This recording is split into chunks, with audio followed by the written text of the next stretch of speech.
100. Babayoka 100. En désordre. Babayoka 100 en désordre. En désordre. Babayoka 100. IDPS, nengenin. IDPS eza kitoko, IDPS eloko makasi, libenda makasi. Donc IDPS eza makasi koleka. Toza en bonne santé, pe président na biso en bonne santé, le secrétaire général ba combattant nyonso santé eza makasi. Sauf Kabila Zobela. Oh. Sauf Kabila Zobela fièvre, Ebola. Bino so hotel comment Kabila to mona bien te. Kabila zana Ebola. Kabila zana Ebola, a contaminé. Kabila zana Ebola. Soki botan comment Kabila te IDPS po mona bien te hein. Na minute oyo IDPS Omonito banda websa ba Congolais. Bozalaki liboso Mobutu, wana Etienne Tshisekedi wa Mulumba. Mobutu akenda, allez bo changer, bo comment Félix, comment dirais-je? Kabila problème. Soki de pesi et to bonda pona état de droit na démocratie. Tant que nan to azu yango te, ndita na biso possible. Donc Mobutu état de droit ezalaki te. Kabila ye état de droit ezapete. Wana ko azaki bandi. Bozela na ya susu. Wana de fois état de droit. Wana ezalaki monstre comme président yebisa biso que te on a vécu un monstre na 1997. De vivre monstre.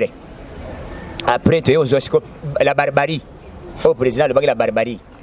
Donc, et là, comment il y a Mawa Kabila, a gagné ça qui est de Kokufa, a créé Babylone qu'on a aimé, mais il est de allés vivants, aux allés toujours en bonne et forme. Nous sommes là, nous sommes en train de combattre les antivaleurs. Togolembaté, la lutte continue. Son, Yebisa Bissonan. Président Félix ake na ba kisi na ye na congrès ya batu ake chachi mvundu kuna bango benga bis bili boza na kisa makasi hein tewelo kwa makasi oyebelo ko sala makeza gani et puis devant Batundu devant Shadari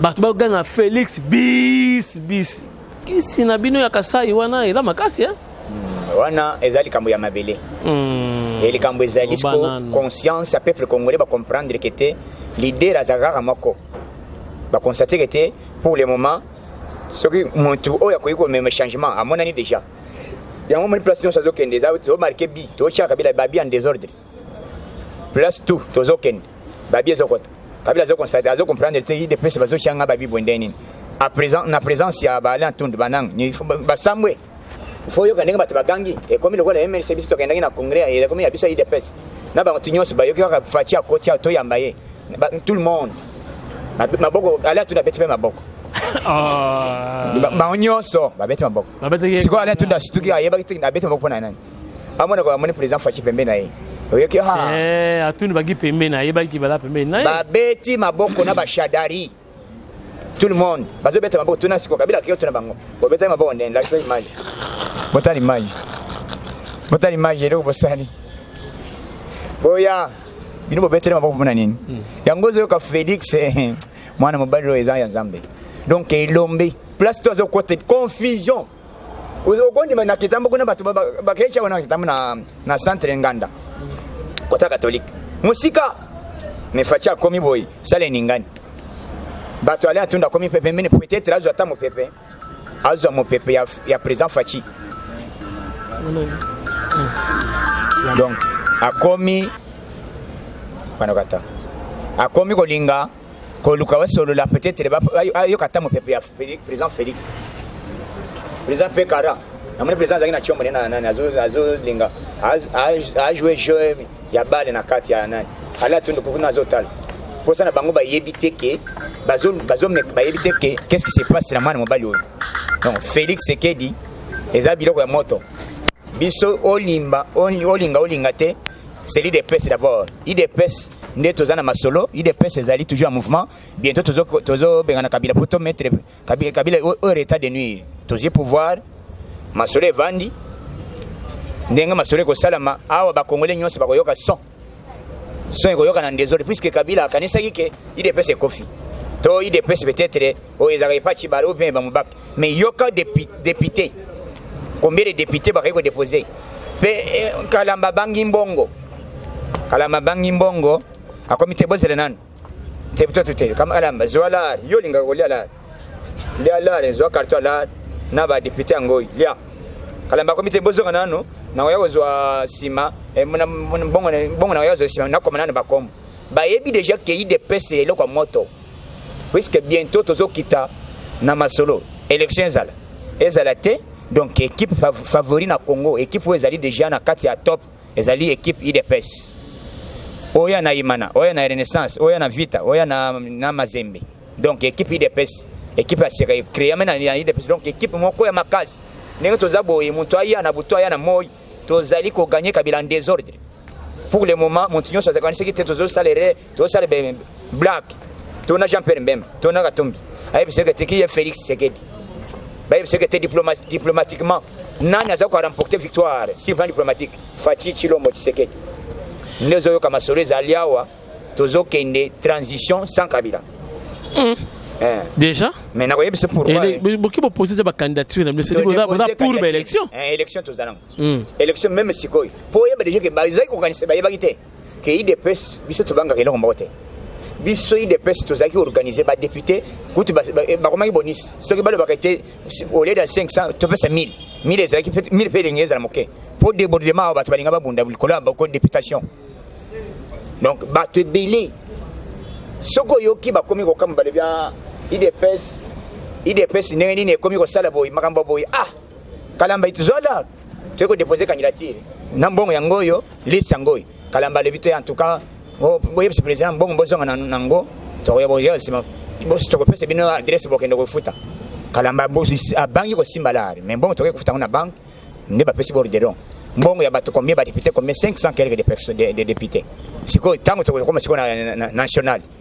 ils ont déjà débordement soko yoki ndeni bakamu ndeni IDPS mbongo ngo bazo travailler teme mblare boye uti wapi bakabilise baleli mawa bazela ba yoka son tozana yoka son toyoki ke ba motar ya chef de l'état ba bungi salami lelo na 24 salami lelo Kabila mawa peut après le contrôle par rapport à décision ya Guterres ouais uti ko le secrétaire des Nations Unies uti ko lo baboye batuni na RFI que yo Guterres ndenge zaboye na menito Antonio Guterres comme ezali Antonio Guterres monsieur Antonio Guterres ndenge nini trois occasions arrêtées na Joseph Kabila, c'est-à-dire Kabila il est plus fort que vous ou comment Kabila zamakasi en tout cas Kabila zamakasi te Kabila zamakasi te le problème c'est quoi moi je suis un grand diplomate wana Guterres Antonio Guterres alebi boy tozali awa Kabila bengi biso na téléphone alebi ke akoloba les 20 devant les deux chambres akoloba pour appeler ce message fort devant les peuples congolais nde salike lelo Kabila a mekanini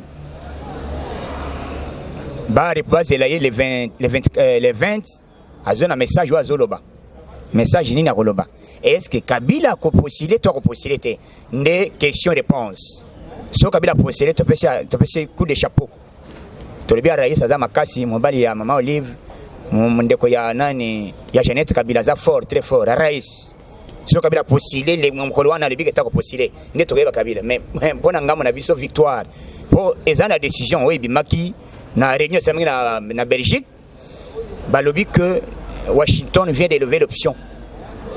Washington, Union européenne, Union africaine. Non, nazo bisayo. OK, ba travailler comme kili. Balobini. Ezala ka travailler ba associé. Balobini. Monde et comme la mindenga wana. Soki omwenga bila comme plan diplomatique pose au pouvoir et bongi obongisa kana batu ya libanda. Donc biso nzungu na biso na batu ya libanda tozana na liloba moko. Yo kasikoyo. Okende na yo ki e komoko boy. Balobi libanda na Félix Esimba peut-être mais nelo ndeba na confiance ne penate ne siko na zoto na yo ne bana confiance nani banani nani azana confiance puisque bino boloba kia Jean-Pierre Bem Charman azoya pouvoir ici Kabila zoken Charman zawa ba juge ba ke congé Jean-Pierre Bem ko ba osambisa ba ke congé siko mukolo ba ya mone ba ya bita benzela même mukolo ba osambisa banité ce qui me dit c'est prévu que les Lombemba continuent à congrès. Hein? Est-ce que congrès, si j'ai même une conférence vidéo, est-ce qu'il y a une conférence de vidéo? bino bato bokendaki na nani omoni kwenze mbemba ye wana conférence vidéo ba check écran géant mbemba Jean-Pierre Azolo négatif balobi komeka te vanda tala mwasi lia kwanga atala mwasi ndenge mais mwana madame pour aumela passer 10 ans 10 ans Jean-Pierre Charmagne asala 10 ans papa ozomona monyoko mundela za mutema ben monyoko asala 10 ans mais okaze monani ayi kumona siko madame ali vanda afuta banyongo apui azana madame ya Kasai ana madame ya Kasai ya kananga do bebilo baba toyebi danger mwana masi wana suka tala retard ya banini tala retard ya banini aba 10 ans donc Charmagne balobi kete yo problème ya politique kolobate vanda tala mwasi na yo lia kwanga 1.1 trait pona problème ya li politique totikeli batu oyo bakobeta politique ndenge moko na Katumbi alobi ngai akenda Israël sifo Katumbi sikwa ya akoma na aéroport pozo avion akende kotala match na Russie abi maboye ba ibsekete monsieur Katumbi yaka baya boy monsieur viens toi tu t'appelles comment je m'appelle Moïse Katumbi toi tu habites où je suis au Congo tu es qui au Congo je suis président nani Mazem te Mazem allez viens le vendant assez balongoli sapatu vis-à-vis azotala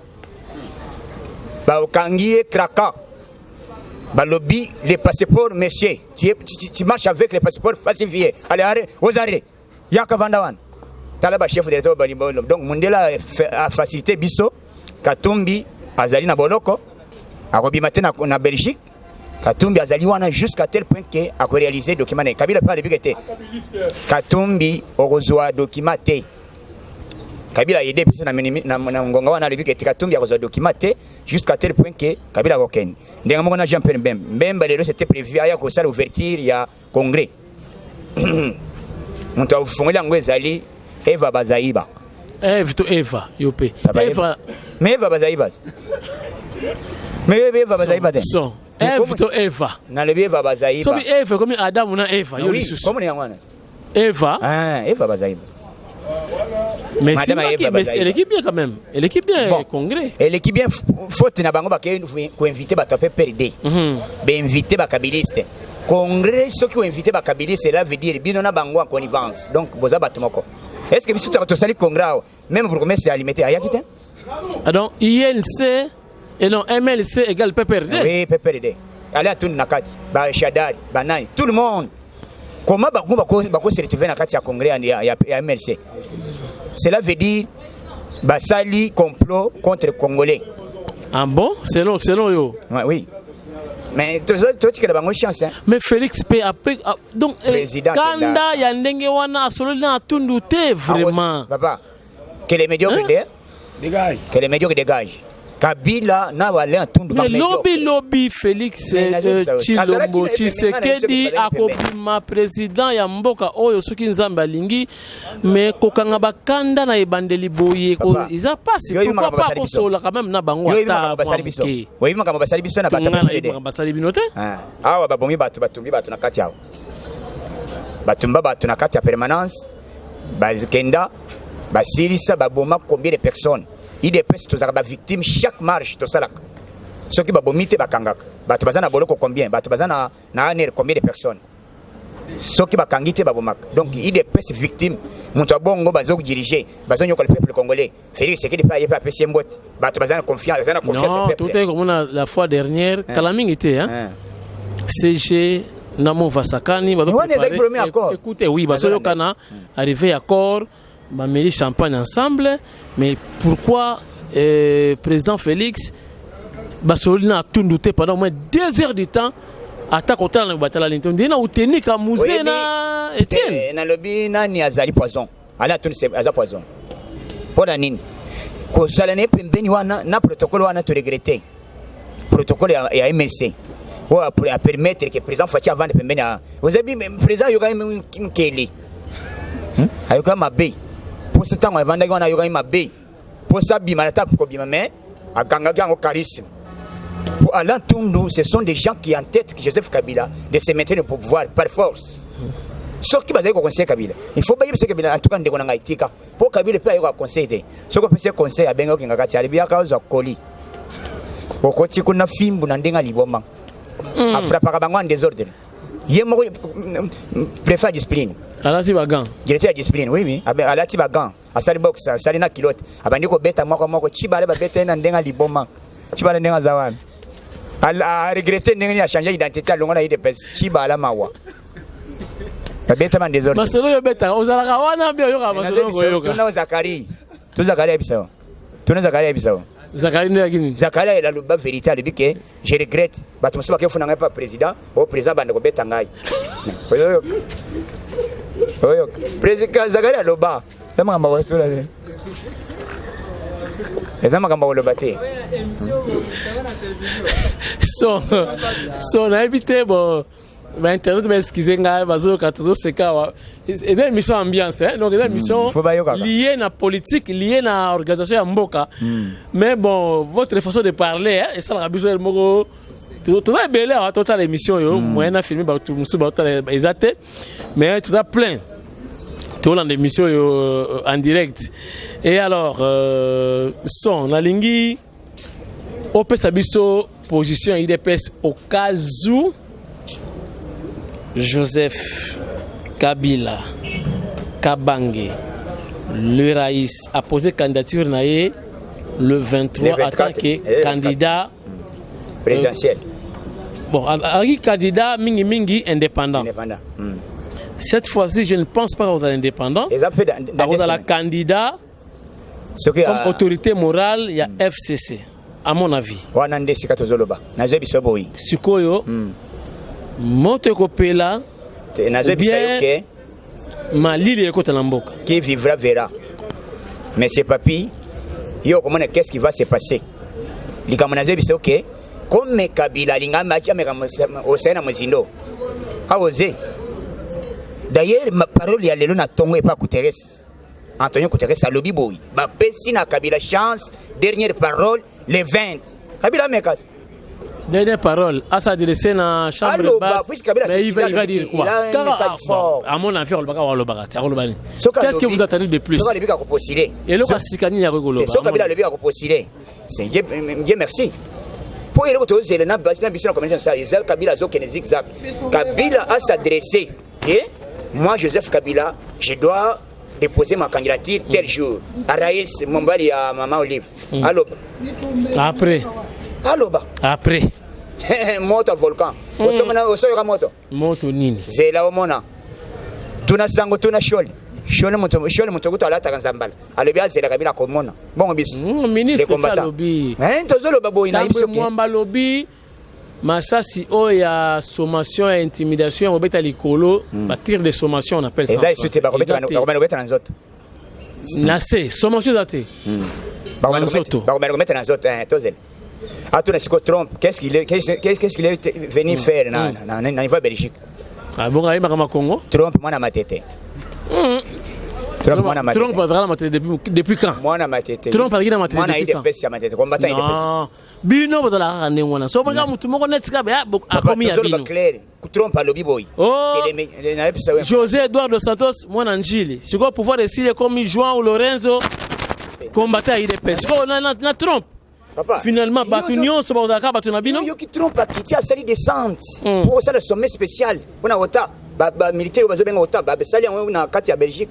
Uniquement, est-ce que Ota Landi Bachen est belé, Balobi na Makamuya Bangamota, on n'a pas cité les Congo. Moi je t'informe que Ngana Yuki na Landi Niki allé, il y a le but que Washington vient d'élever l'option pour la République démocratique du Congo, l'option militaire. C'est-à-dire militaire, cela veut dire militaire bakoya pour enseigner biso neni na kotambola neni ko ça marche. Musée Kufakia wa balobaki le hotel. Et là qui moi le mukeka moi après tout au musée za sous-souté.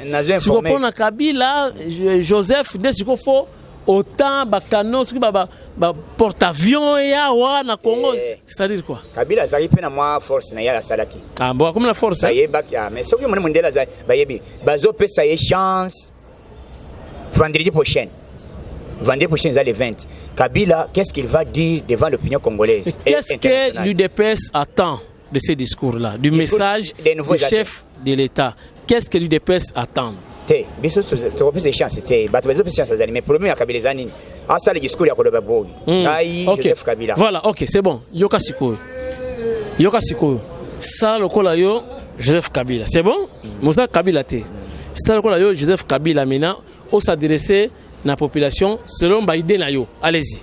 Moi, les alliés discours, moi, Joseph Kabila, pour le moment, je demande au peuple congolais de rester calme. Je ne peux pas encore me présenter pour la troisième. Dans la caméra, je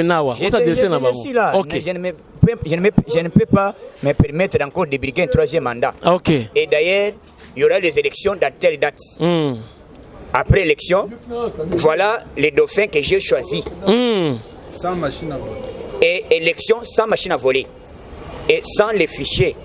Et on va respecter les mots d'ordre de l'UDPS comme on exige le départ de M. Kalamba. Là, nous sommes d'accord avec le monsieur en question. Sinon, ce qui a sali en côté. Voilà le discours de Kabila, selon yo.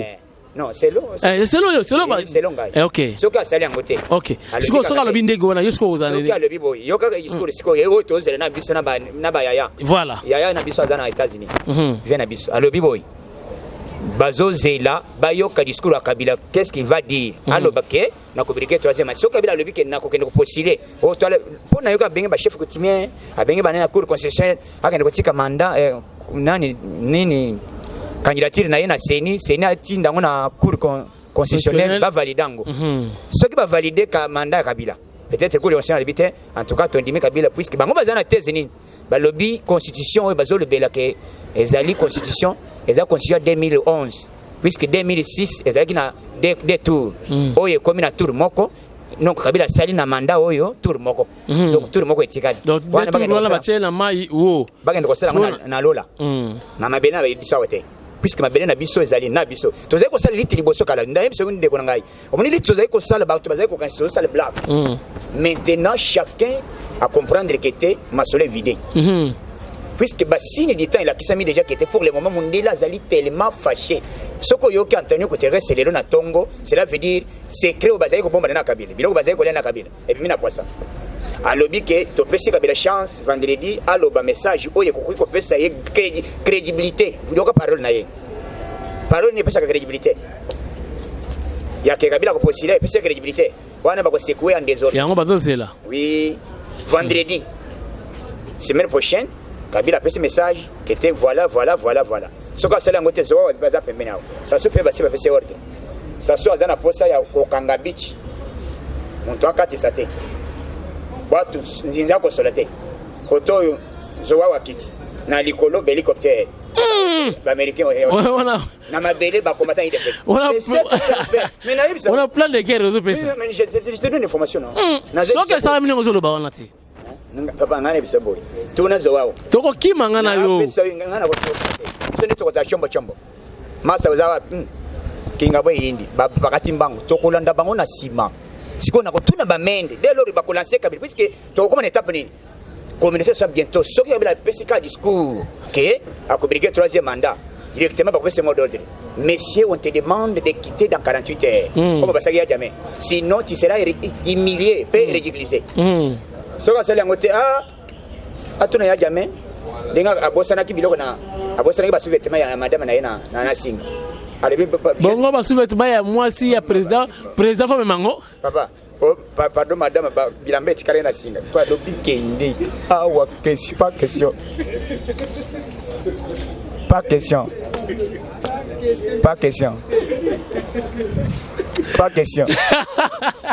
question Tindika TV non namoni ba image ebele bakomo yiba bachana bachombo batu ba ya ba image nanga bofuta kata ba droit d'auteur ba image na chaki lobby ya congrès ya MLC succès à Fachi bachana bachombo etamboli merci cela prouve que Tindika est très suivi boyiba na bino mais boyiba ngate papier ça prouve que tout ça la musala kitoko son mot de la fin na yo et ça la biso bien mot de la fin au monde entier mot de la fin na yo par rapport à climat tout ça le climat politique climat économique kitoko combattant partout ba congolais boyeba bien que changement allez-y toyebi que changement na mboko ezali bato nyonso bazali koluka bientôt tozoloba nini tala Congo esika touti wapi tozokende Kabila départ na ye monani bato oyo bazali kokanisa Kabila tozosala na ye théâtre mais ngonga ekoki baconstater que Mundela a changé G 6 mai baloka 9 ngonga ya départ ya Kabila emonani Congolais nyonso esika ozali tala position na biso IDPS en marche MLC ya INC baya tout baya te biso IDPS tozokende na élection avec Félix Sekeli peut combattre bango en désordre et on te dit bango que tozobanga la mototé tozobanga pas élection té ce que élection zate cela veut dire bala nous attendons dans 2 semaines des fois la candidature mais avant tout comme dans 2 semaines et le que ça la maizali le 10 et le 20 dépôt et M. Kabila va s'adresser à l'opinion congolaise. Qu'est-ce qu'il va dire de nouveau? Tout c'est là. Toyo comme ça. Ce qui a lobby mabé, ma solé bandakate salia. On doit y sabino que binobo loka moyen. Chombo pesa la bien combattant. Chombo sera bien. Ba numéro zawan. Ozanango salaka biso mo e sala biso mo kitoko mais tozolo ba kitoko lembate tout kunabu. Donc tozana Kabila. Akitamata kuteresa a lever l'option de la Trump va lever l'option communauté sociale ba Mustafa Ki Union africaine ba Kabila. Si Kabila lebi akoloba zelo na nazolo ote zela pe a condamner Pikaya kalebi Pikaya ngana ebise ko tenu ngana boyiko yamba nani na boyiko yamba na Guterres yo Kikai si ni ko daso e pisano conseil d'abord ide wane wo kenelo ba ko to boyiko yamba Guterres za e uti wapi zela o mona conséquence nango conséquence ezali que soki Kabila lebi discours ya mabe mukolo ya le 20 le vendredi prochain qui vivra verra ezabi sauté banoko moto mbala moko moto epeli biso ba congolais ide to sala na matinete o mona matinée premier spécial matinale liboso motivation population tobim donc tozobima na biso na communauté sociale na banoko moto na bangolais na ba union européenne on va tresser hein na ebiso ko basali point de presse on va tresser hein chef d'état-major d'Angola sali point de presse le biboy je demande na bande cognos la communauté internationale na ba membre de SADC pour le moment il faut se préparer nous devons nous préparer la République démocratique du Congo pour aider les pays des Grands Lacs. Donc, le chef d'état-major Nyons, Basu Bongi Sabi Bundeli. Petit Alebi Azadi, pour Azole Bazar Raïs, Azana Didier Tumba, Azana Kassongo par les vite papa. Consistant à un problème, moi, n'avait. Est-ce que nous sommes en États-Unis?